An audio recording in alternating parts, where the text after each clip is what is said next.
Welcome back. Welcome back. Hard Ears Podcast. We're to bring the hard facts for the hard ears with the real vibes. Yeah. I know I ruffled little feathers the last episode. Here to ruffle some more. We come to bring a guest. So a man with many enemies. Mr. Kian Jabour. How you doing, brother? Good, buddy. Hopefully not too many. Hopefully not too many. We have Jafar here today. Don't think that Jafar is out this episode, right? So Jafar is an enemy or a friendly? No, he's friendly. Friendly. All right. Friendly. They think that Jafar, some of them think that Jafar is the enemy and what's that. But they miss Jafar. Yeah. They miss Jafar. A lot of requests. Yeah. Oh, you should have bring Jafar in the last episode, but he's here. Making a name for yourself, man. Trying. Yes. Yeah. So today we'll be talking about Jafar. Well, I think being the fact that we got Kian Jabour in studio, I think a lot of persons don't know about Kian. So before we get into the episode, Kian is a very good friend of mine. He tries to play football, just some basic facts. And just so you could know how big is his football prowess. Just so you could know how good is his football prowess. His favorite team is Tottenham Hotspur. Congratulations on your first major Straight trophy. up. Whoa. Me team winning trophies, partner. Not to mention, you can talk to me about Jafar. You see Jafar play football? I got two left foot, partner. Man barely up on his feet half the time.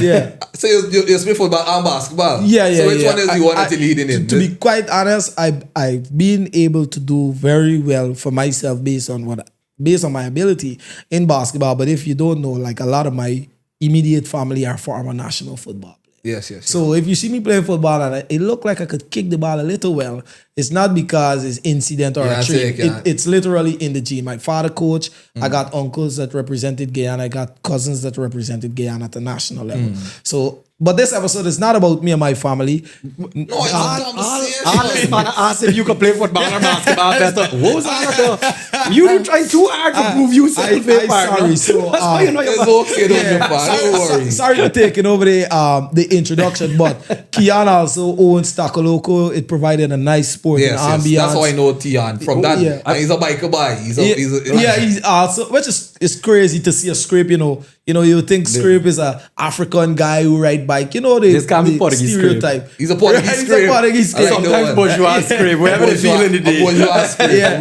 Yeah. But just I gotta do a shameless plug though, because you brought up Takaloko. So if everybody by now doesn't know, the previous location in Drury Lane is closed down. It closed in January, but we are just about to open our new location on Charlotte Street. So Charlotte and Ornock, next to Jailing. Right. Okay. Correct. Or Gorilla Bar, it's right in the middle there. Okay. All right. So, and we're going much bigger, much more modern, air conditioned. We're sticking with the sporting vibes. It can be a football place, plus it can be a lounge. Everybody knows we do cocktails. So it can be something to stand out like Chipotle?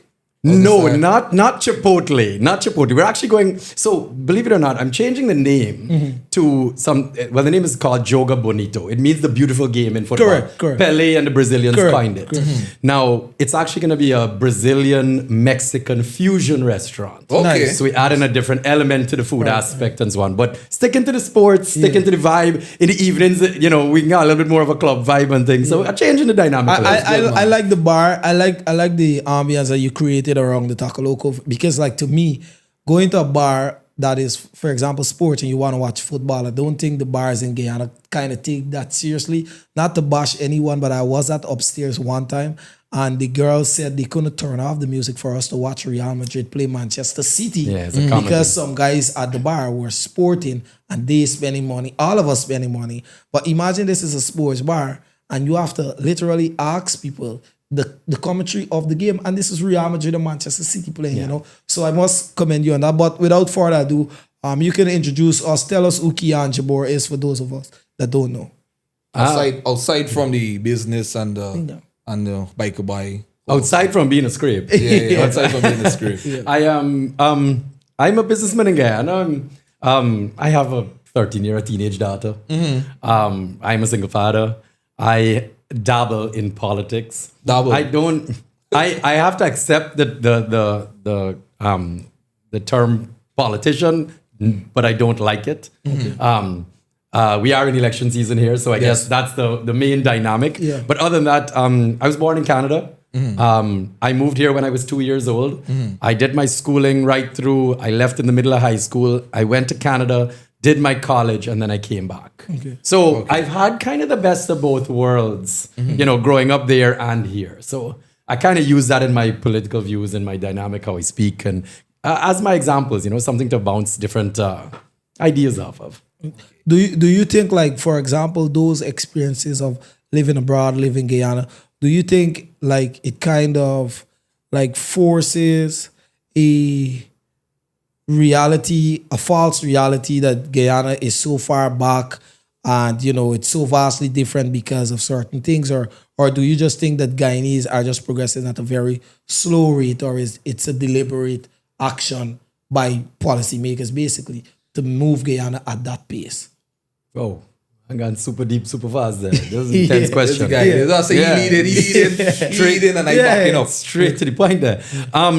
So let me start by stating what I think is Guyana's probably luckiest trait. And it's the fact that Guyana is so new.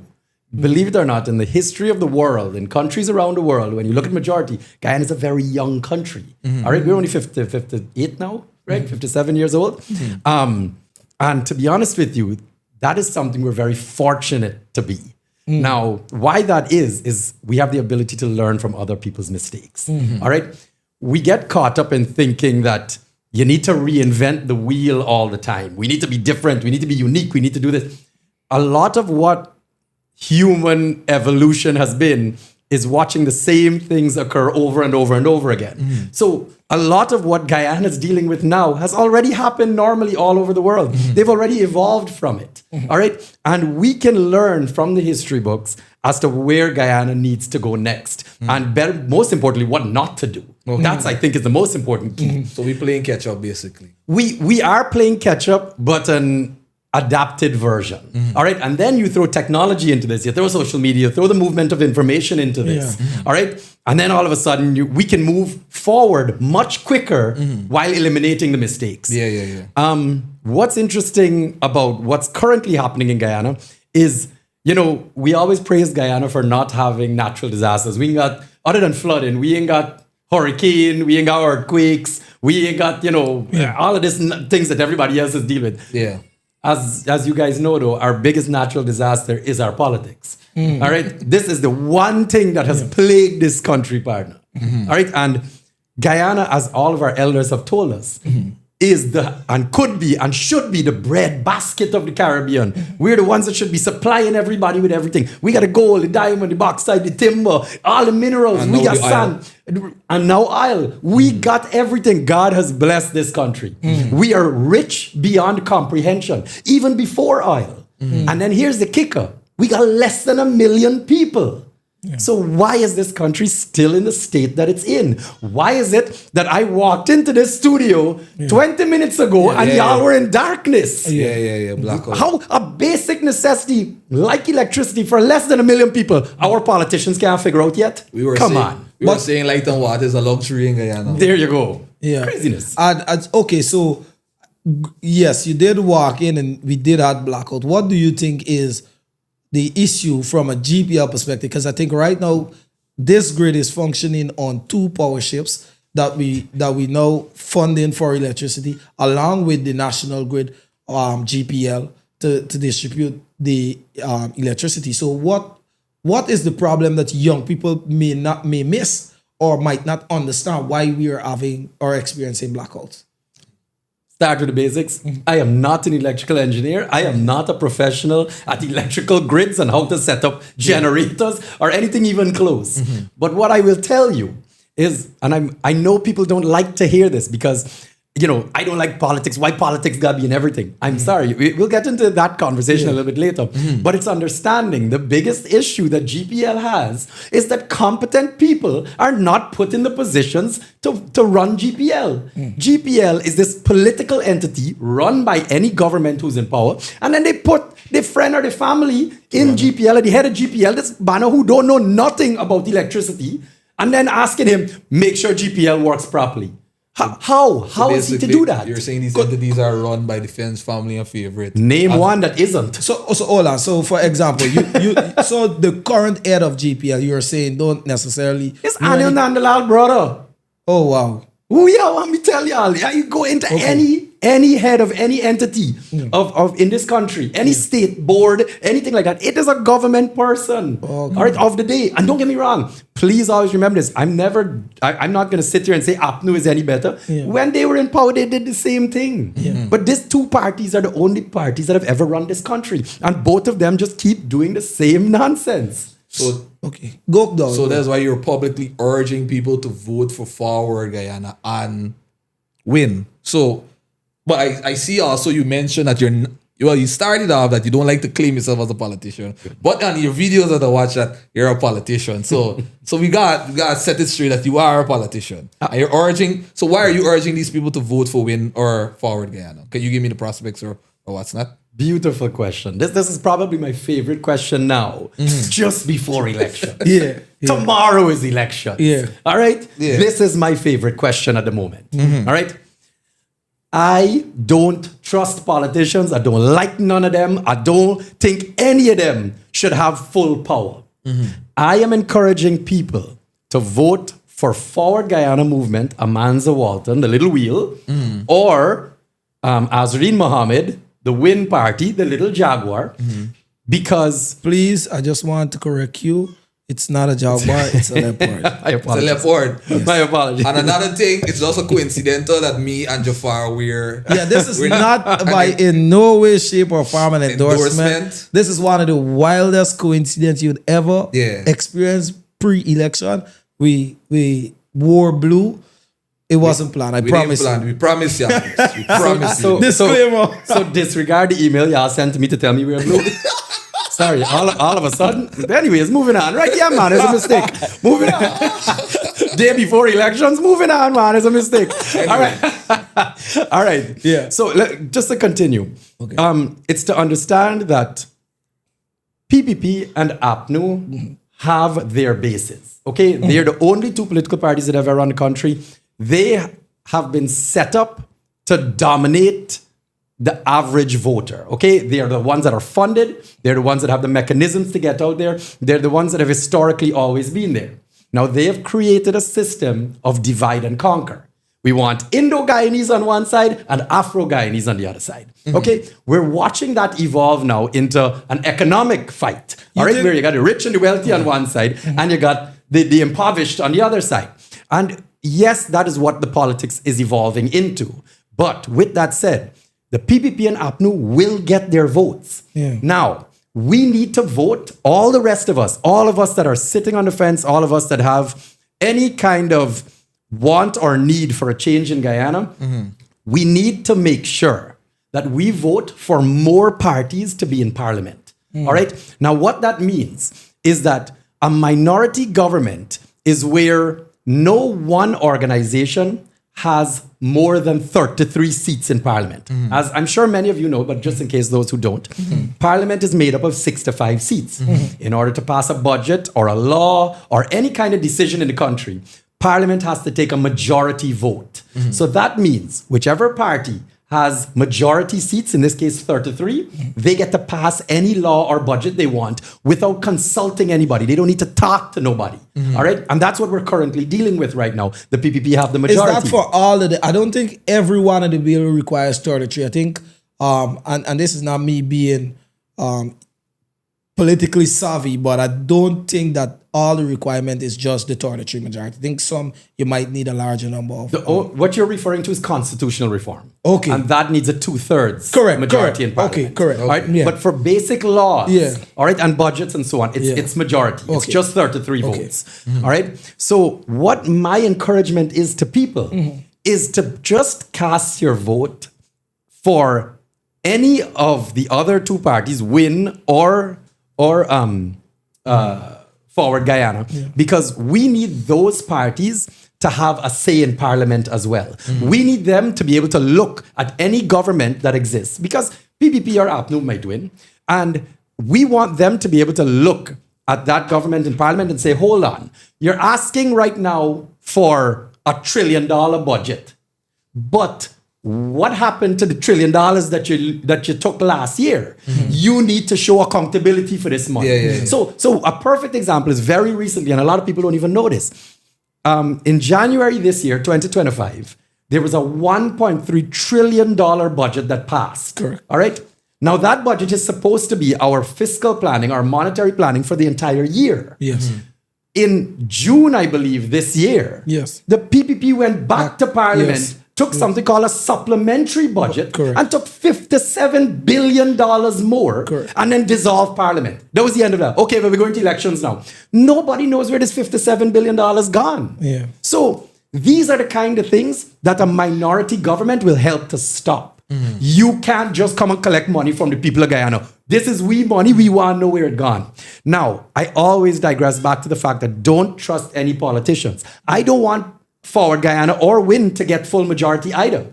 I'm advocating for a new system where no one party has full power and all of them have to work together. Okay. Now, I have to just take that one step further in understanding how democracy works. What people need to realize, and every politician loves to do this, this is the mother of all election. This is the big one, right? Pardon, every election is the big one. Yeah. Every 5 years, we deback right here. Yeah. If these people go into parliament and all of them do nonsense, then at the end of the day, next 5 years, we voting them out too. But- the people okay. got the power. You just keep changing governments until you find one that doesn't do the work. Okay, so fair. I acknowledge your point. I don't necessarily share a liking to a minority government because I've seen it in Guyana before. I didn't believe it worked based on the principle in which it ought to. We know Machiavelli said how men live is far removed from how men ought to live. I do agree with you that absolute power corrupts absolutely. I think that was Montesquieu. I'm not sure. But when you see it play out the way you say how it's supposed to work, that's on paper. I will interject by saying Israel got a democracy that exists to some extent where everybody gets a seat at the table. But that is a very unstable setting in its own self because prior to October 7th, 3 years ago, Israel had, I think it was 6 elections in the span of 2 years because of the fact that nobody was able to form a proper government. How then does Guyana's development trajectory advances when we're constantly dissolving parliament because the parties can't work together? Well, I think that's such a fantastic example of a democracy that is not working. All right? Because at the end of the day, we are watching what's going on with Israel. All right? We know Israel is a mess of a country. All right? And nobody should be using that as their example. All right? We're seeing the crimes against humanity that they are doing. But hold on. No, I can get to your point. Now, obviously my rebuttal to that will be, well, most of the EU, for example, is a minority. All right. And when you look across the board for the countries on their indexes of the highest quality of life on the planet for its citizens, you're talking about your Norway, your Denmark, your Sweden, your Canada, your Japan, and all of these countries are working with minority governments. So at the end of the day, if you have a group of politicians that are just selfish and out for power and for self-gain, sadly enough, like Guyanese politicians on the most part, I don't think it's all of them. The reality is the people have to dictate. It's either y'all work together or we will keep finding new political parties until somebody gets in here and actually looks at all of you and says, work together for the people. Israel was not working together because those politicians working for their own gain. If you are working for the people and your motives are correct and you're pure with your intentions, any democracy minority will work because all of you in parliament will have the same idea to help the people. So sorry, the failed ones, I agree with you, it can happen, but I can also argue that dictatorships can fail. I can also argue that majorities, current Guyana Dictatorships can fail? Absolutely. So could you give us an example of a dictatorship that works? Okay, I don't like to say it's a dictatorship that has worked, but for example, the UAE. The UAE is run by a royal family. They don't have elections, right? The family runs everything. Right? I think it's the same for Saudi as well. Right. So how that works is, and I mean this in the nicest way possible, they are very lucky, okay? Because at the end of the day, they're just lucky that and don't get me wrong, they've had a rough history. Correct. But in recent modern times, their leaders luckily have been very nice people that want to help their citizens. And they've realized in order for the country to move forward, all the people need to be on board. So they have adapted and grown. But then when you look at other dictatorships around the world that have many in Africa and the Middle East, obviously, those are your main prime examples. You've watched those societies crumble to horrific humanitarian crises. So you don't think Russia is run by a dictatorship? Russia's an interesting example of I think Putin is a smart man, and before him was who, Stalin? No, Right? before Putin was Yeltsin. Right. Yeah, there's a guy that was drunk and Yeah. But what Putin has had to adapt to is very quickly realizing, listen, I have to create at least a basic standard of living for my citizens, or else they're just going to keep rebelling and revolting. Look at Venezuela, right? You have to understand, for a country to function, the people have to have a basic level of happiness, of comfort, of their basic needs met. Now, we're in Guyana, we're talking about blackout and nasty water with pipes. We can't call the police for help. Like, our basic necessities in Guyana are not being met. And we're so rich. And we're so rich. And we're disgustingly rich. As Biden likes to say, we're richer than God. Yeah. We have so much money for less than 1 million people, it's not even funny.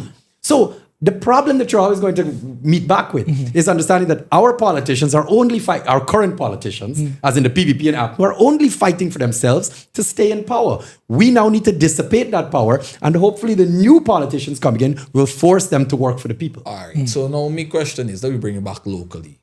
Now, like you said, politicians don't trust no politicians. You claim yourself to be a politician. Yeah. he did say there were some good ones. There are some good ones. He did say that? Yeah. Okay. So do you think of yourself as a good politician? Your motives are pure. You want to see good for all of Guyana, all ethnicities, everybody. Absolutely, because what I'm advocating for is for no politician to have full power, not even me. Anything that I as a politician do, I need to be accountable for. So me as a politician, don't vote for Kian and give him full power. That's a bad idea, because absolute power corrupts absolutely. Now, that will be for anyone, whether politician or not, right? No man is a saint. Hold on. Absolute power Corrupts Absolutely. Okay. Right? Yeah. It's a age-old saying from Yeah. the I think minute it's democracy was Montesquieu, I'm created. sure. Right? The guy from England. Okay. Yeah. So in my case, I'm telling you guys, even for me, even for anyone, even whether it be Azadine, whether it be a Manza, make sure they are in check. Make sure the people maintain the power. And that's democracy is not the greatest option. Like it's a flawed system, but it's the best that we have. And we need Socrates to use said it. that as well. He said he wasn't in favor of democracy, but he said it's one that everybody should run with, because he didn't believe in the power of giving every man. He was basically aristocrat basically. He felt as though everybody shouldn't get the power to decide and vote, because not everybody's. I think the undertone was not everybody's clever enough. You could fool some people. That's exactly right. So he was right. So he didn't really he didn't support it, but he felt it was the best system. I love that conversation, okay? Yeah. I love that conversation of understanding how politicians defeat democracy. Yeah. All right? And this is age old. We keep thinking that it's a Guyanese thing, or we keep thinking Guyana is a unique place, but this has been done throughout the history of the world. But the way how Guyanese operate, you would think that Guyana is a special and unique place. Partner, you name almost any other country on the planet that's a democracy, and they've dealt with all these problems already. Now, how politicians have beaten it is exactly what Jafar was mentioning, where if you keep your population uneducated, underexposed, and just lacking knowledge on various topics altogether, keep them as dumb as possible in layman's terms, you can manipulate them. You can lie to them. They will be believing anything you tell them. So what has happened in Guyana, and I'm going to be honest with y'all, look at the pattern. Guyana over the last, 20, 30 years, has had a failing education system. More than 50% of our common entrance graduates over the past 15, 20 years have failed maths and English. You understand, it's the first test. There's basic reading and writing. Yeah. So over 50% of our population is completely uneducated. We did talk about it on James one episode that they're failing maths. But compared to the other Caribbean countries, when it comes to CSEC and common entrance, we are doing don't you think they were doing exceptional well compared to the rest of Caribbean countries? I honestly, I can't answer. I haven't actually looked at the rest of the Caribbean I country kind of think numbers. I would agree that we are doing better, but I think there's a lot of things that we don't speak about openly because it defeats the celebratory aspect around the conversation. For example, certain countries don't allow you to write 20 subjects. I think that's ridiculous. Right. I think between Trinidad and Jamaica, they don't even allow you to write past 8 or something like that. But my point is, we will get a lot of benefits and a lot of celebration around the fact that somebody's writing 20, 15, 18. But the reality is countries are not allowing you to sit down many subjects. So maybe if we write less, then we pass. No. It has nothing to do with less or more because the persons who are writing all those subjects are passing maths and English. What you will see is only 20 schools that got to serve that getting these good grades. But then you have 5,000 schools that you only isolate in 20 schools too. And this is not to knock anybody. That's just the truth. So again, I think we do way better than every other Caribbean territory in terms of grades. When you look at the fact that Kian country don't write 20. And even if they write 20, I mean, let's be honest. How much do you really need? Some people will tell you got to write all those because the scholarship opportunities offer is crazy. Somebody that top the country, they get access to about 4 different Ivy League schools. You could go this country, the country. It's a whole bunch of conversation around excelling at so many subjects and trying to top the country. But then the reality is, should you stay in Guyana and not venture outwards because sometimes your parents not well off or whatever the case is, the reality is in Guyana, how much do you really need? You're talking to a man with a degree who I would say was practically forced to start his own company, which is a degree in what? A degree in international relations. And even those places got vacancies too. But then I don't want to talk about how you could even work in Guyana with an IR degree. It's no. But my point is, it's very uncomforting for politicians to listen to the kind of things that they directly have influence over, that they continue to propagate negatively. And then if you speak about it, it seems like you are beating them. You know, international relations and politics is not something that, you can't do no job with them. There's so much things you could do. Our foreign services need officers, but we can only hire 2, even if we need 8, because every hire we get gotta be for we, then against we, but they are working for the interests of the country. So they don't necessarily need to work for you. I got a colleague in the US, they went to the consulate for the passport. There's like 8 booths or whichever, and only 2 people working there. And you have persons, not myself, I personally don't say these things for me. Because to be honest with you, I don't believe that you could, unless you kill me, you can't necessarily make me suffer any longer because I suffer enough. But, you know, there are persons that sat in my class that would call me from time to time, be like, yo, Jafar, we get IR degree. What we really doing? You know what I mean? I get my own company. I do very well for myself. So what is your advice for them that did get the degree in IR? Personally, I don't believe that the school system is one that should prepare you for employment with somebody. I feel at the finality of your education, you should be able to start your own business, whatever field that be. You should be knowledgeable enough to want to do that. The reality is everybody can own a business. And then 2, the school system kind of beat you into thinking that you're qualifying yourself for a job. Yes. And I think policymakers make it seem so too. Get an engineering degree because we have a very thriving engineering economy right now. So it makes sense. But then you do your engineering degree and then you realize it ain't that easy to get a job. You know, like you apply to some companies, they're not taking you unless you go through an HR form. Because there is so much tax cut that they would get from hiring you through a Guyanese HR form than hiring you direct. So there's so much thing around that. So it's seeing things like that could be disheartening. I tell my daughter all the time, my 13-year-old. I tell her that what you're doing in school right now is good. You need to learn the basics and understand it. But what school actually should be doing is teaching you how to learn. All right? Because just as you said, there's no way that all of your knowledge for any singular field will come from school. Yes. You're going to have to go out into the real world Yes. and adapt. Yes. So you need to get that from school. How do you adapt? How do you now take the knowledge, the basics that you have, Yeah. Yes. and learn from what's going on in the real I world totally for agree you? with you. I agree with That's the that. key. I got a question. Do you see yourself officially joining any of these parties, or you're just endorsing them? People would want to know. All right, let me be very clear about my particular position. So in 2017, I was one of the founding members of a political party in Guyana, a third party, ANU, Guyana United Guyana, with Timothy Jonas and Ralph Ramkran. It was about 4 or 5 of us. And what had happened is we ran the 2020 Ralph election. is a very good, very brilliant big man, I must say. I think Ralph is probably one of, if not the most intelligent men in this country. Okay? People. All right? That man is a wealth of knowledge. And he's older now, Yeah. but he is a national treasure. Like anytime you Yeah. want to know anything about Guyana, Yeah. the history of Guyana, the That- laws yeah. of Guyana, the constitution, that man off the top of his head, pardon. Like, He's a very good unbelievable. person to listen to. Oh, yeah. You know, like I grew up, I used to read newspaper like every single day.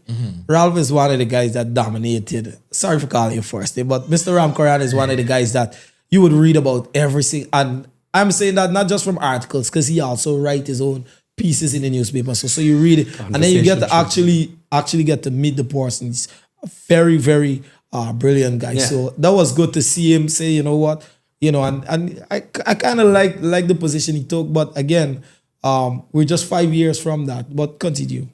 So I gained a lot of my knowledge from people like Timothy Jonas and Ralph Ramkran, the systematic understanding of how Guyana's run.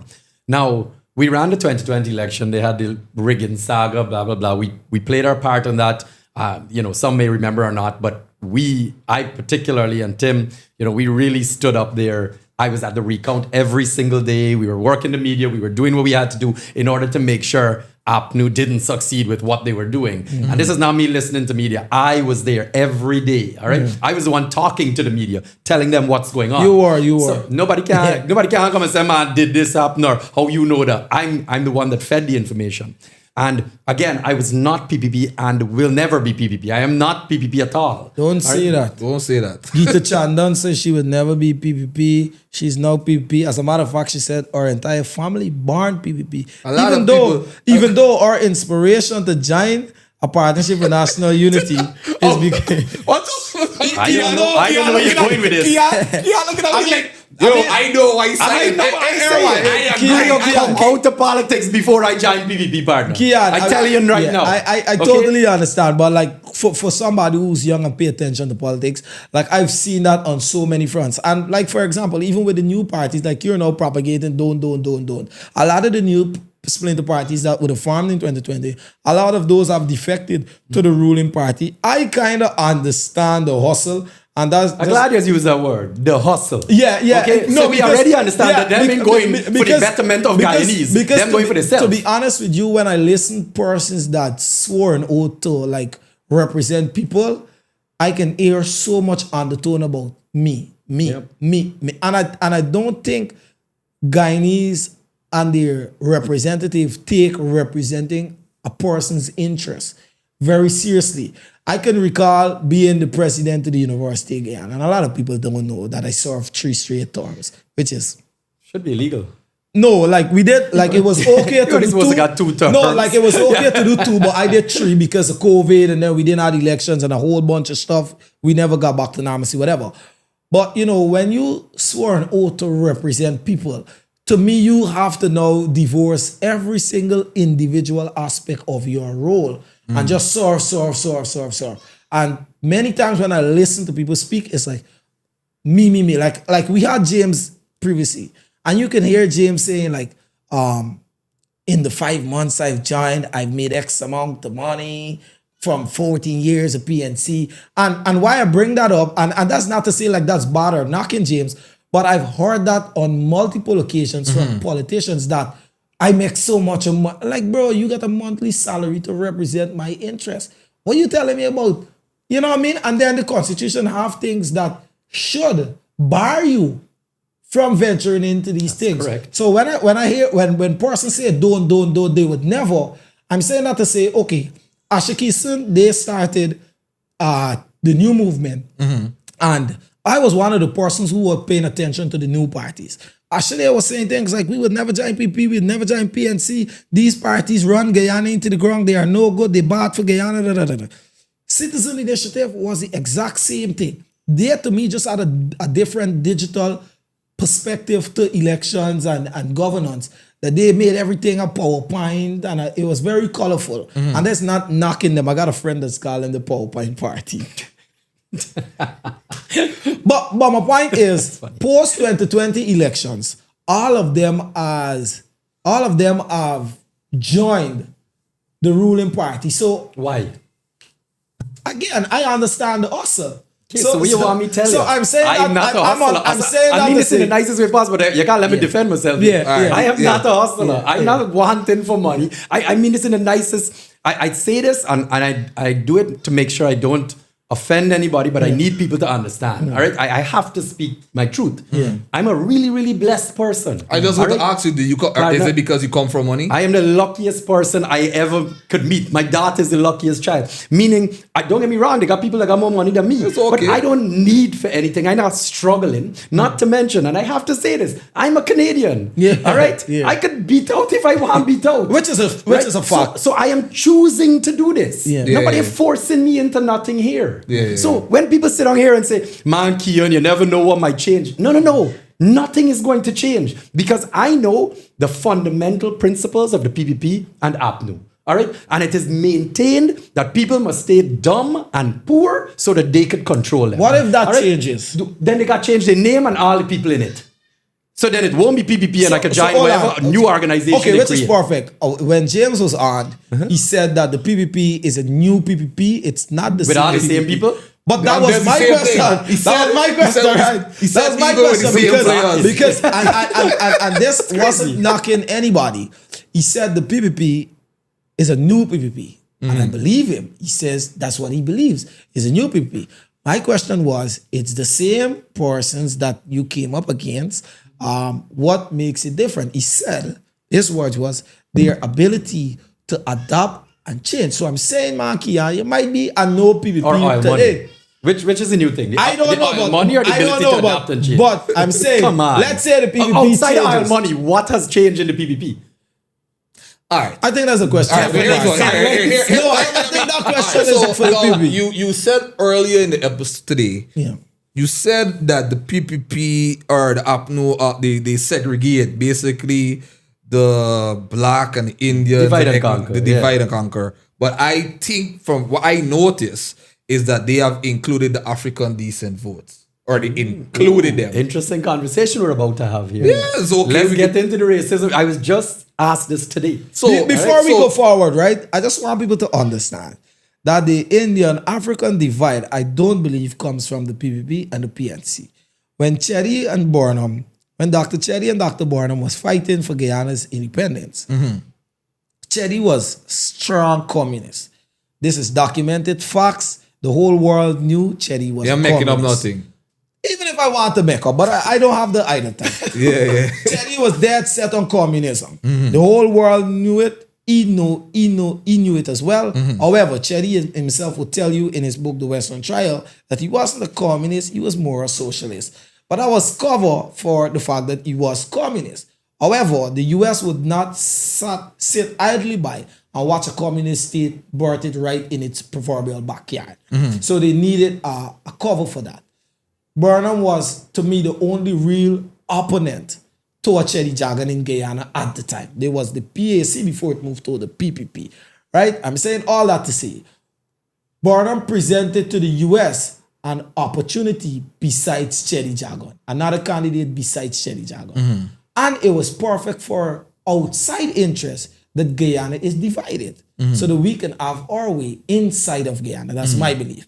So Burnham became like the ideal candidate for a Cherry Jagan opponent. And obviously the elephant in the room is Cherry Burnham is an African guy. So from just choosing Burnham, we got a lifelong history of divide and rule. And divide and rule is not a concept that is PNC or PPP. That would be giving these two parties so much credit for. Not saying like they don't deserve credit, but divide and conquer is an old British rule. It's an old British performance. So that's where it stems from. That's where it came from. It's Britain and the US lately, because US is a recent power as well. But Britain is older than the US. Yeah. But I mean, if they're currently perpetuating it, No, again, at the time. Wherever at the it time, come from is irrelevant because they currently using it. Correct. So my thing is like giving the PPP and PNC credit for a divide and rule kind of concept is giving them a little bit too much credit, because I don't believe, and it's just my take, I don't believe that it stemmed from them. I know the divide and rule. Well, that's good that you let people know the origin or what. Yeah, so a lot of people do. And then it kind of like knock everything else fell in place. This is how we can divide and rule them for a very long time over the Indian, African vote. And then these parties just basically continue along that line, because really and truly, it is easy vote getting. If I'm Indian and I have a majority Indian population that's going to the poll, what do you think I can do? So now comes back to what James Bond said. He said the PPP changed. You think that when he say the PPP changed with the same players, do you think that the PPP say yes, well, we need the African decent votes, and maybe this we mean by Maybe the goal for the party has changed too. For example, maybe we can't not keep just work. African decents, also young people. But there's a lot that's at play there. If you listen to the People's Progressive Party talking point for a very recent time, especially with the vice president speaking so often, you can see that the goal is to get more than 33 seats. Right? They need more than 33 seats. For whatever reason, we could always discuss at another time. But the PPP, as to me, you can see a little obsession with having more than 33, 34 seats. And that is what they need. And they have to, and kudos to the president. He is trying to reach out to everybody else, whether young, old, African, because of that goal. Right? So you're going to find that. So to me, that is where, because I listen to the vice president a lot, and they tell you outright, we don't care about none of the polls that Mr. Muhammad is having or Amanza is doing. We know that the numbers show, which numbers? We know that the numbers show that this is a realistic goal for us. James Bond said 60%. I think the vice president said somewhere, I think he was saying 60 or 61% when I watched one of his Thursday things. So you can hear that. There's a reason for that. But piggyback, piggybacking, right? Elections. Kian. So I know you're part of ANOG. You've already told us you're part of ANOG. Recently, you guys would have collaborated basically with the We Invest in Nationhood Party, which is headed by no other than Asruddin Muhammad, who is a sanctioned individual according to OFAC sanctions. For somebody who is going to coming after racism, we're going to. That's what I'm saying. Okay, I want to hear. Sorry. My bad. Go. And then we Go. can double back. Sorry, Kian. It's all right. I got lost. It's all right. So just to understand right off the bat, how come the PPP has never had an Afro-Guyanese presidential candidate? How come APNU has never had an Indo-presidential candidate? That's a good question. I think, to be quite honest with you, I understand the hustle. You keep using this word, hustle. No, it's a term that he's coined. Yeah. It's But a if term you're that he's looking at a coined. politician and saying, I understand they hustle, whether it's the ones who switch sides or the current parties in power, partner, that is where everything gone wrong. Yeah. Politics shouldn't be a hustle. Okay, fair enough. But is that a prerequisite for anything? Because the US has never had a female president. Is the US anti women in Oh my God! I think America is the worst example of a democracy that we should ever follow. They are the most well-functioning democracy in the world. Well-functioning country ready to implode, partner. They just bought Capitol Hill. The president literally just, not even a couple days ago, right? Yeah, I'm gonna stop burning we flag or else you're gonna go to jail. That's a functioning democracy. They tell you that's crazy. It's the best functioning democracy. So they're the best. America is a wonderful marketing company. I agree with you. They I know totally to agree sell. with you. They That does not mean that they are in any way, shape, or form somebody that we should be following or looking up to when it comes to politics. But Kian, it's craziness. Okay, so my point is, the PPP never has had a female African presidential candidate. Same for the PNC, they never had an Indian. Does that mean they are anti these two specific race? What does that mean? Well, let's just continue on to my example. So the next one is up to a couple days ago, we watched Barajagio, best friend, critic, all right, and the likelihood of their group of PPP higher ups happily scream out racial slurs and insult Afro-Guyanese. And in no way, shape, or form has the PPP come out and condemned it. When Just a couple days ago, I got to show you all of it. I posted on my page. where? On the critic on his page. Okay. Right? What did he say? And again, it was a caller that had called in and was talking about Venezuela. And the first thing he did was ask whether or not what's his ethnicity. And the caller said, well, I'm an Afro-Guyanese. I'm a black man. And the man hung up the phone. And I said, this is the problem with them. They just believe anything. And I went, that's racial. That's a racist comment. Yeah. And again, this is all on public television. This is a normal thing. And he's still allowed to function. Up to the other day, he went with them to the bridge. After this incident, he got to the bridge. So they are still encouraging him in the higher ranks of the PPP. All right? So they are showing themselves to not care, even if their mouthpieces are saying racial things. That perpetuates the racism. Okay? Now, a PPP are a well-oiled machine, just like APNU. The big, Irfan or Jagdio might not say it out their mouth. Right? But let me be honest, if you're letting all your little minions say it, then you're encouraging it. Because unless you stopping them and coming out publicly and saying you have to stop doing this or condemning them or punishing them somehow, then you are the one that's causing it, right? Now, let's go to the economic side of this. How many major, large-scale Afro-Guyanese-owned companies are doing any large-scale projects in Guyana? Infrastructurally, because that's where the I just going to ask infrastructurally. Yeah. Nick, go ahead, guys. I can. I think Charles Series is doing a lot of work. I think he dominated a lot of the work from an engineering standpoint. We understand the business that he has. A lot of the companies got to come to him for bill and so forth.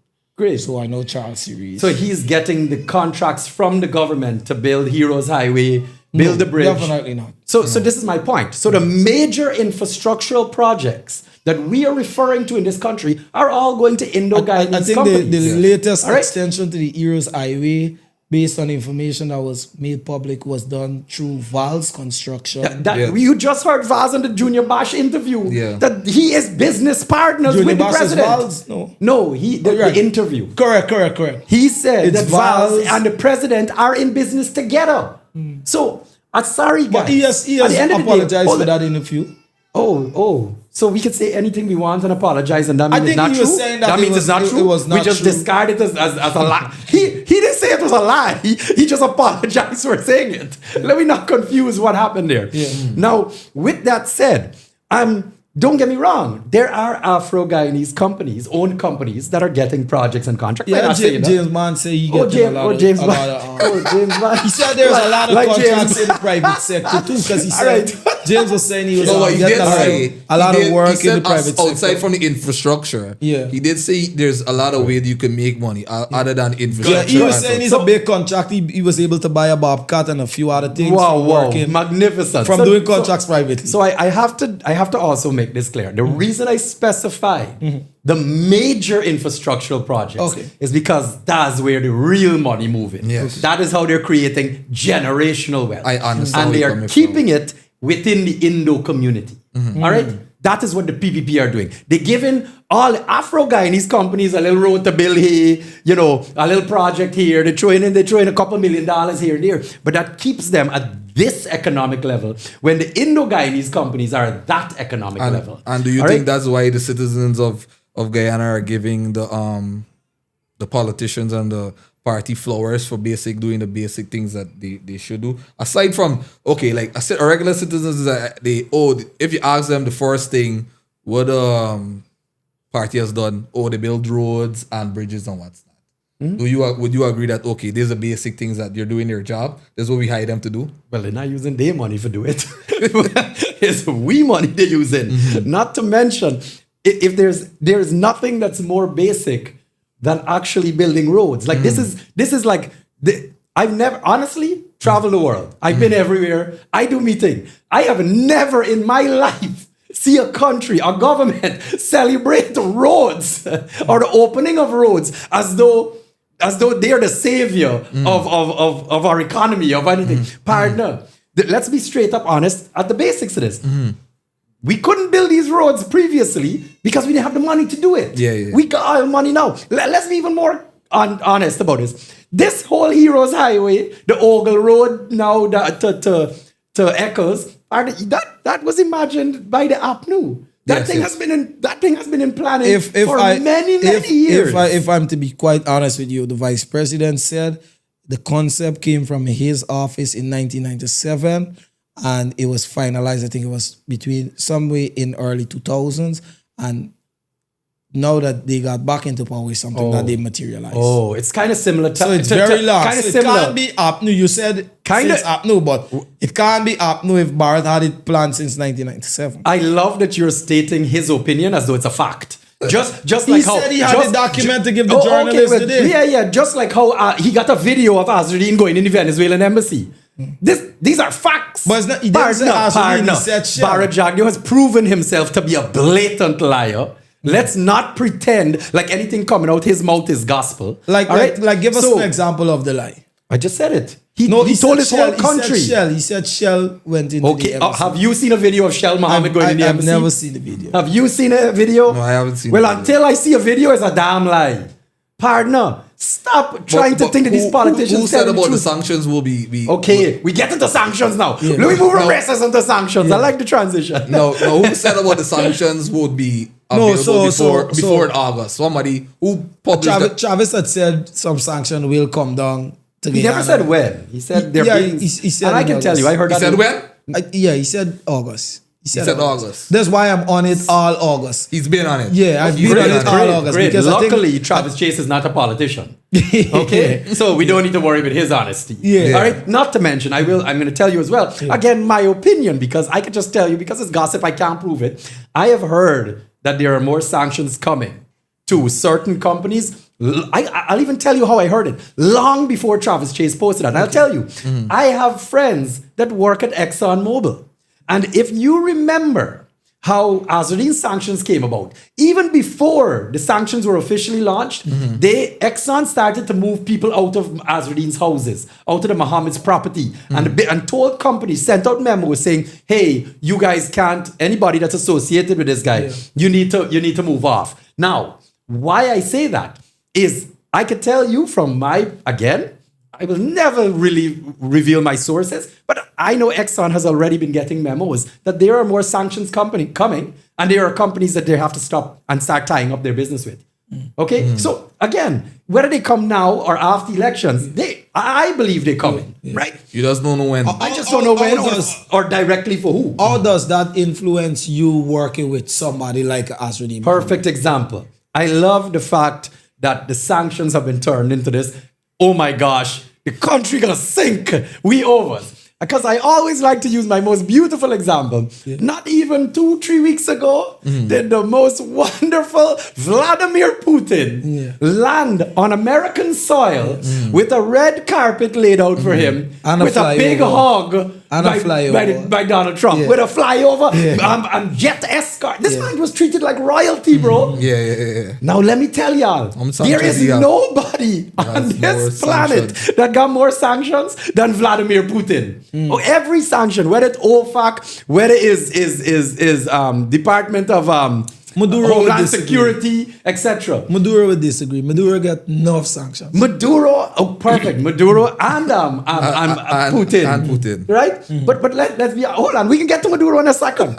So Putin was welcomed like royalty into America, the most sanctioned man on the planet. Now let me quickly jump across to Maduro. Maduro just couldn't even been a month ago signed a deal with Chevron, which was all set up by the American government to start back pumping oil in Venezuela. And they're coming here as well. Chevron has just bought out Hess, Correct. who is a partner with Guyana and Exxon and CNOOC in our oil blocks. So Chevron is now here. And Chevron is working in sanctioned Venezuela with sanctioned Maduro. So how can anybody in their right mind tell me that sanctions are going to be a problem for Guyana when Maduro flourishing, Putin is royalty on American soil? What's the problem here? Why is it that all of a sudden Azradin is a big problem? By the way, the Demerara Harbor Bridge was built by a Chinese company that are OFAC sanctioned as well. But we understand the category. Don't become a sanction expert now. Sanctions are sanctions. You can talk it however you want. No, but they attract a different It's not a real thing. repercussions. America determines however they want to implement any sanction. Their boss. Kian, to be honest with you, this is me feel. I Go totally agree with you. I know sanctions could be very political and it has no bearing in fact. I understand. Much less in business and money and oil. Putin economy grows and the also the sanction, they took him off a SWIFT, he's still making money. They're perfect. So again, I understand the political aspiration behind it. But as a voter who is going and vote, why should we, whether a minority or not, why should, for example, win or forward Guyana be elected to be the executive? Because you're part of ANOG, Okay. and you guys are collaborating with WIN. Yeah. Why should WIN be the executive of government? So I just need to be very clear when it comes to my situation with the politics itself. Yeah. I am not a current part of the ANUG executive. I did not vote or were any way, shape, or form in the decision-making process that decided for them to join WIN. I was just a spectator like everybody else. I didn't make that decision. Okay, I am still not an executive. I'm just a member of the party. All right, I'm not making any decisions. Or nor am I, as anybody can think, I have not even went to a WIN rally. I've not gone, I haven't gone to a Forward Guyana rally. Okay. All right? So you're still, so how are we going to know, when are we going to know which party you join? Because the people would want to know. Which party I join? I'm still in ANUG. Yeah, you're still in ANUG. So, and I am supporting a new system of governance. And I am telling everybody, I will be voting for Forward Guyana or WIN. Nobody else. I will vote for one of those two parties. And I encourage everybody to do the same. So why should they become the new executive of government? Good. Now, I want to make sure I say this again clearly. I'm not advocating for them to get majority. But majority in parliament, you understand? I don't want them to have full power. But here is what I know. All right, let me actually not start a majority, the executive. I know, perfect. So you have to explain. I think the viewers need to understand. Okay, so a majority government is basically what the PPP currently enjoys, which is a one-seat majority. Is more seats than everybody else in parliament. However, like you described in a situation where we have a minority government, the executive arm of government is who operationalize the state. They empower different boards. They appoint judges, different stuff. That's the executive, the cabinet. Perfect, right? So my question is, why should Forward Guyana I don't know if Forward Guyana can win because they are not contesting in all regions, and that's still left up to the courts. But WIN is contesting in all region. My question becomes, why should they become the executive, not necessarily the majority in parliament, because you could still be 32 seats and become the executive, for example, PPP in 2011. Yeah. Right? So that's basically what I mean. I love the question. Okay, and let me tell you for layman's terms out there. Okay? Talk anything you want about Azradin Mohammed and Ifada and what you think bad about the companies, wherever. Those two men have done more for the people of this country with their private money, with their personal resources than any other individual in the history of this country. Okay? Now you walk around and you talk about what PPP do or what APNU do for Guyana. Partner, they have only ever done anything for Guyana with our money. Okay? With government money, with taxpayers' money. They have never, show me one thing or anything, Bharat or Irfan or any of them, ever do with their private money to help people. Okay? So let me just start right off the bat with that. All right? So I have already seen that if a man can give so much of his private money to help people, giving away cars, building homes, helping families in need. All right, we've all seen it. He was doing this long before he got into politics. But the people will say there's a propaganda or it's a prop or No, it's not propaganda, but It could be whatever you want. It's still his private money. Yeah, plus it's facts. I know it don't matter, Yeah. right? So if you're asking me who I trust to help people more, the man that put the private the money. man that put the money we him out there, But not the also- man that use me money and then telling me celebrate. But also, the vice president would say this, and I listen to him almost every Thursday.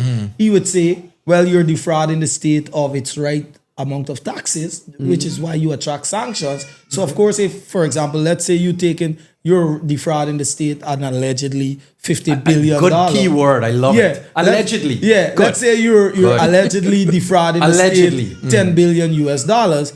You can take from $10 billion US dollars, buy 2 cars, build 2 houses. So you heard that from trustworthy Barra Jagdew. That's the vice president's word. Okay, has the vice president started a court case against him for tax fraud yet? I think the case is before the court. No, Yes, the case is before GRE. the court for the Lamborghini. Yes, that would That be is tax. That's no. for tax. We're talking about gold smuggling part. That's Okay. the 50 million you talking about. Okay. All right. Yeah. Correct or wrong? Correct. You're right. So, is there any court case against Azuddin Mohammed right now for gold smuggling? But we have been promised that post elections, we are going to see more of these. But he's been sanctioned a year ago. yeah. So why we ain't had it yet? State, we know how the state operates. How does it operate? Slow. Slow. A whole year. America done punished the man already, apparently, for allegedly gold smuggling. Hold on. Has anybody seen any proof of this? The government, How you know that? the Attorney General has said that they're working closely with the U.S. Oh, State he has now. Department. Oh, again, we trust Not in just his- the Attorney so why General, we both can't the see it? Attorney General and the Vice President Oh, it's redoubling up now. has said that they have seen correspondence and they are going to be working based on information that they are given to bring the case against the Mohammeds very shortly. Very soon, very short. Very soon, very shortly. So just out of curiosity, look how quickly they release the proof of the Lamborghini. How come they release this so quick? I think it has to play out in court. I don't know. I don't want to seem like I'm speaking for them. I'm not gonna lie. It kind of a surprising how we're in a red shot. All right. So Kian, we're gonna pivot and shift to some other topics before we wrap up, the episode. So you're recently outspoken on the latest domestic violence strategy, but some may say you yourself have been accused, or whatever the case, of domestic violence, and you've had, cases of the sort. What would you call that hypocritical? What are your thoughts on that? I think I need to categorically state the proof of this matter. Any alleged abuse that I have been accused of has gone in front of a judge in a court of law, and I have been cleared of all charges. Okay? Yeah. The judge, in different judges, all right, have stated that there is no basis for these allegations and everything is gone. I have nothing against me right now. All right. Anybody can state whatever they feel like stating. Yeah. I can tell you that it is not true. It is a complete lie. And I have proved that in court that was a lie, that I have been involved in abuse in any way, shape, or form. The PPP like to push it. APNU like to push it. The vice president is talk about it. You know how honest he is. But at the end of the day, I'm sorry. I went in front of a judge and I have defended myself and I have proven that is all blatant lies. I have never abused anyone. All right? Nor have I ever been punished for it. Yeah. Okay. Right? Well, fair enough. So what are your thoughts on the government with the whole domestic violence cases, and what are your thoughts? What do you think that even if Win or Forward Guyana needs to do or put in places for these domestic violence cases? Good. Let's start at the top. When we see a man like Nigel Dharamlal has his accusations against him, but it don't even reach a court. When we watch the PPP representative in Letem shoot a girl in her stomach and it never even reached nowhere. When we see a girl in Berbice wearing a PPP outfit, she's one of the PPP mouthpieces, that slapped a man, went to the police and say that he assaulted her, get the man locked up, only for the video to come out, and she slapped the man. All right? We are now seeing, and again, the PPP do nothing about it, back to the whole racism conversation as well, that the PPP themselves as an organization are not condemning it. Then we understand what is going on in this country is an abuse of power. All right? We are watching the elected representatives within our government, within the PPP government, not only turn a blind eye, all right, but they themselves are using their authority that anybody in their ranks that have any trouble, they're pulling strings to get them out of it. Whether it be paying off people with taxpayers' money, whether it be turning to the DPP, again, selected by the government, to drop all charges and don't investigate, whether to use the police commissioner to not even investigate. I think he was asked a couple of days ago, what's going on with Adriana Young case? Yes, he did. I don't want to talk about that. Pardon, these people not even investigating nothing, much less domestic violence. And we're watching now, these politicians feel like they're above the law, that they're the big boys in town and nobody can tell them nothing. Zero accountability. And then I always call this the trickle-down effect. All right? We keep thinking that the trickle-down effect is money. The trickle-down effect is this illusion of power. It's these banners that working for people that connected to the PPP. Me boss could call Irfan, I could do anything I want. Me boss get a security license, that's how I got his gun. Right? And then these banners get empowered. And these banners are the ones that are going out there, feeling like they're above the law, go crazy, the girl has left them, no girl can left me. And look at what is going on. If these banners were scared of going to jail, if these banners knew that the law was coming after them, if they knocked their wife, then guess what? They can think twice about doing it. But do you think that stems from, because I could see where the government, where some sort of responsibility could be placed on the government. But do you think like that's a societal issue that we have in Guyana where we're not teaching our men correctly, we're not socializing our men properly? So Who has to teach them, sorry? I think other men. I don't necessarily How see do we it. learn? I don't necessarily, from what we're seeing. So, exactly. I experiences, but I don't necessarily think that has to go all the way up to a governmental level. I can see they could take partially of the blame. But hold on, correct. let But me go what to- I mean is like, no, you're wrong. Let's go to our schoolings then. Okay. Is it taught in school to our little children? The government has control of the curriculum. Yes. Are they teaching mental health? How to cope with your emotions? Are they teaching little boys how to control their egos? Nope. Are they teaching little boys not to use their hands? And I always say this. So then tell me how the government is not to be blamed. They should integrate this and sex education in Perfect. in this Perfect example. Not just all sex. They should. These are the topics that need to be taught in school. This is my personal take. How much further y'all need to see that this is a top down. The government, it's another part of the conversation that obviously needs to be had. Yeah. People need, you specifically Jafar will respect this, is understanding that the Constitution designed by Burnham as one of our authors created a situation where the president of this country is God. Okay? The laws don't apply to he as we know it. All right? So what has happened is if do you think anybody would change that though? You see, because we've had a pastor we've only had two. We've only had two governments in this country, and they both run the same way. Okay? Both the PPP and the PNC are identical. They just want power and to stay in power. All right? Now, and they only want the two of them to stay there, so they control between the two of them forever. That's why they don't want nobody vote for Win. You think Win would change executive power from thing? Because I don't necessarily. Here's what I don't know. No. Okay. You're about to give your opinion. Okay. Here is what I do know for a fact. Okay. That the PPP and APNU not gonna change it. Okay. So Fair what enough. I don't know is whether or not Win gonna do it. But guess what my job is? To get a man a chance. Because I know the other two ain't doing it. That is the key. Now people need to understand that's the key for democracy. So sorry, let me just get back to my point about overarching control of this country. Yes. If the president chooses the police commissioner, the president appoints judges, the president controls all the money in the country, the president controls any state board, puts ministers in place, all right, has full accountability to the entire system. If the system continues to not protect women and not protect children, not teach them, not do nothing to make sure society is safe and protected, who do you blame? It has to be the blame at the top. Sorry, you know the president is in full control. He can fire any minister he wants. He can fire the police commissioner if he wants. Why is he not doing it if if people keep murdering women and children? Why should the commissioner of police be fired? Other than Adriana Young? I'm asking you, why should the commissioner of police be fired? Because what do you mean? He basically failing his job. The crime is crazy, out of control. People are dying on our roads like it's a pandemic. All right, people, there is no investigation. The law, everybody know the police are corrupt. How much? That is a clip. What the Brutus story? The man had $100 million in his office in a bag.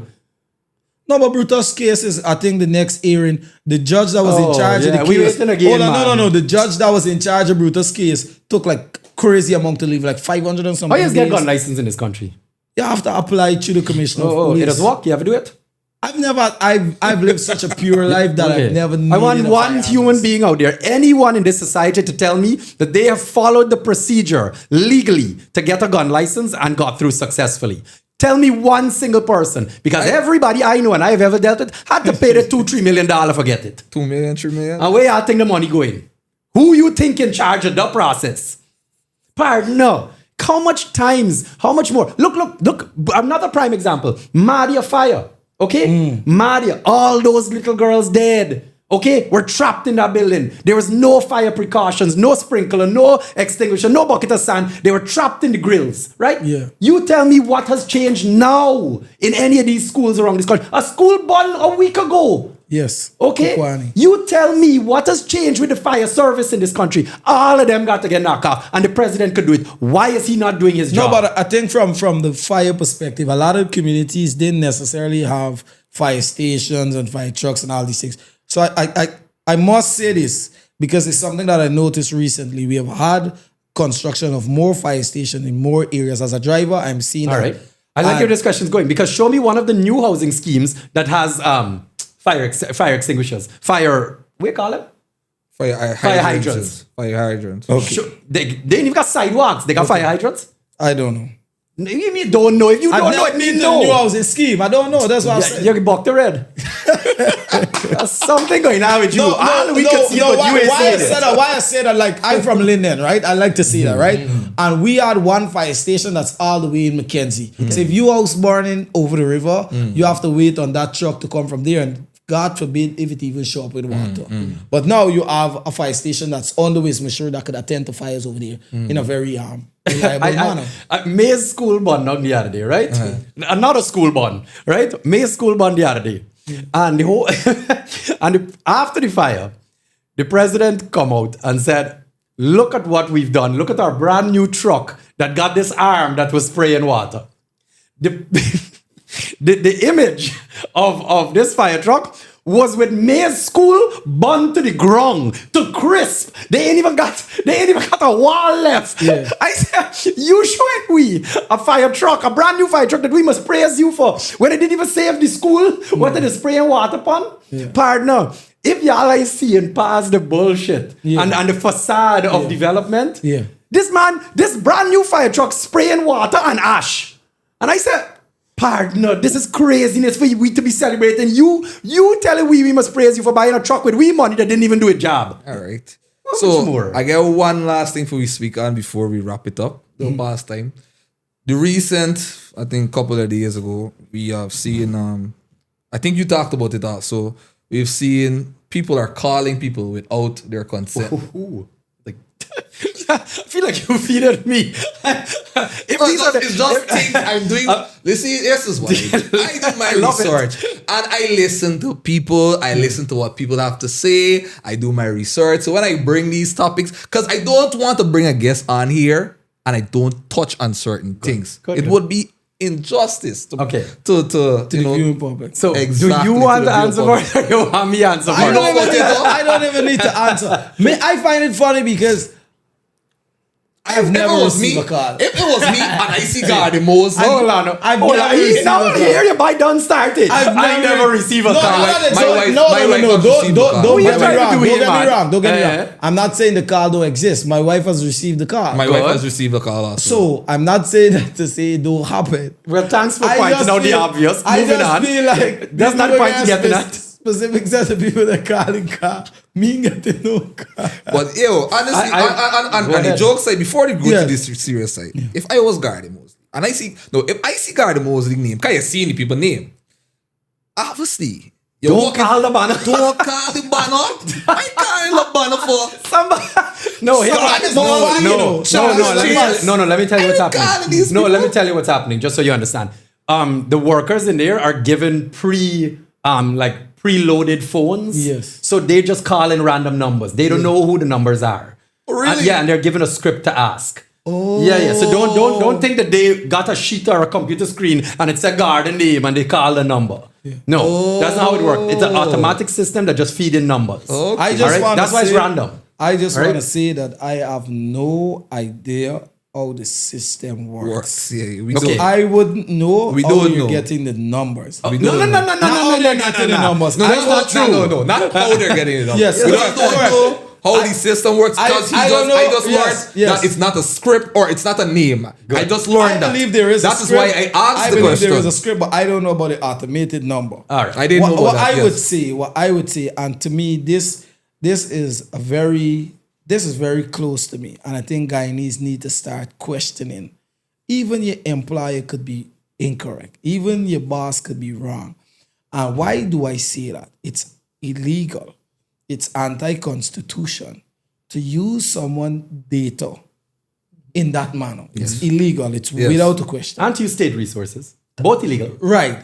And to see, because we had to give our information to different state boards for different reasons. You go Yes. to NIS, you go to GRA, you go to your cash grant.